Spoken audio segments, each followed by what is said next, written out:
Guys ഇന്നത്തെ എൻ്റെ പഴമാണേ. പഴം കൊണ്ട് ഞാൻ അറുത്ത് കളയുവേ. പേടിക്കണ്ട ഒന്നും ഞാൻ ചെയ്യില്ല. ഞാനിന്ന് പഴംപൊരിയാണ് ഉണ്ടാക്കാൻ വേണ്ടി പോകണം. സോറി പഴംപൊരി അല്ലേ, പഴം വാട്ടിയത്. കാരണം പഴം ചതിച്ചു, കടക്കാരൻ ചതിച്ചു. നല്ല പഴത്ത പഴം നോക്കി തരാൻ വേണ്ടി പറഞ്ഞപ്പോൾ അയാൾ തന്നത് പച്ചപ്പഴമാണ്. ഇനിയിപ്പോൾ നമ്മൾ എന്ത് ചെയ്യുക, പഴംപൊരി ഉണ്ടാക്കാൻ പറ്റില്ല, പഴം വാട്ടിയത് ഉണ്ടാക്കാം. നമുക്ക് എന്തായാലും തിന്നാൽ പോരെ, നമുക്ക് അഡ്ജസ്റ്റ് ചെയ്യാം. 2 പഴം കൂടി ഉണ്ട്. ആ 2 പഴം അരിപ്പൂത്തി വെച്ച് നാളെ ആയാലും നമുക്ക് പഴംപൊരി ഉണ്ടാക്കാമല്ലോ.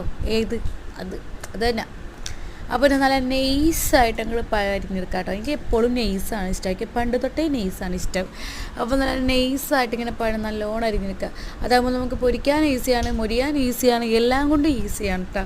അപ്പോൾ ഇത് ആ പാൻ ചൂടായി വരുമ്പോൾ നല്ല 6 kg നെയ്യ് തന്നെ ഇട്ട് കൊടുക്കാം കേട്ടോ. 6 kg ഇല്ലെങ്കിൽ വെളിച്ചെണ്ണയോ അല്ലെങ്കിൽ എന്തായാലും മതി. എന്നാലും 6 kgൻ്റെ ഒരു ടേസ്റ്റ്, ആ ഒരു മണം ഒരു പ്രത്യേക ടേസ്റ്റ് തന്നെ കേട്ടോ. പഴം വാട്ടിയ പാനിൽ തന്നെ ഒരു മുട്ടയും കൂടെ വാട്ടാൻ നിർത്തുക. ആ മുട്ട ഫ്രിഡ്ജിലിരിക്കാൻ തുടങ്ങി 2 ആഴ്ചയായി. അതിനെയും കൂടെ അങ്ങോട്ട് ഫ്രൈ ചെയ്തെടുത്തോട്ടെ ഞാൻ. അതിലും എനിക്ക് പിഴ പറ്റി, എൻ്റെ മുട്ട പൊട്ടിപ്പോയി ഗൈസ്. സാരല്ല, നമുക്ക് തിന്നാം.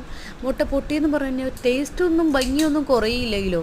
ടേസ്റ്റ് അടിപൊളിയായിരുന്നു ഗൈസ്. പിന്നെ ആ ഒരു പഴം വാട്ടിയതും ആ ഒരു മുട്ടയും കൂടെ ഒരു വായും കൂടെ കഴിച്ചാണ്ടല്ലോ. അത്രയേ ഉള്ളൂ. അപ്പോൾ അടുത്ത വീഡിയോ ഇട്ട് കണ്ടവരെ ടാറ്റാ.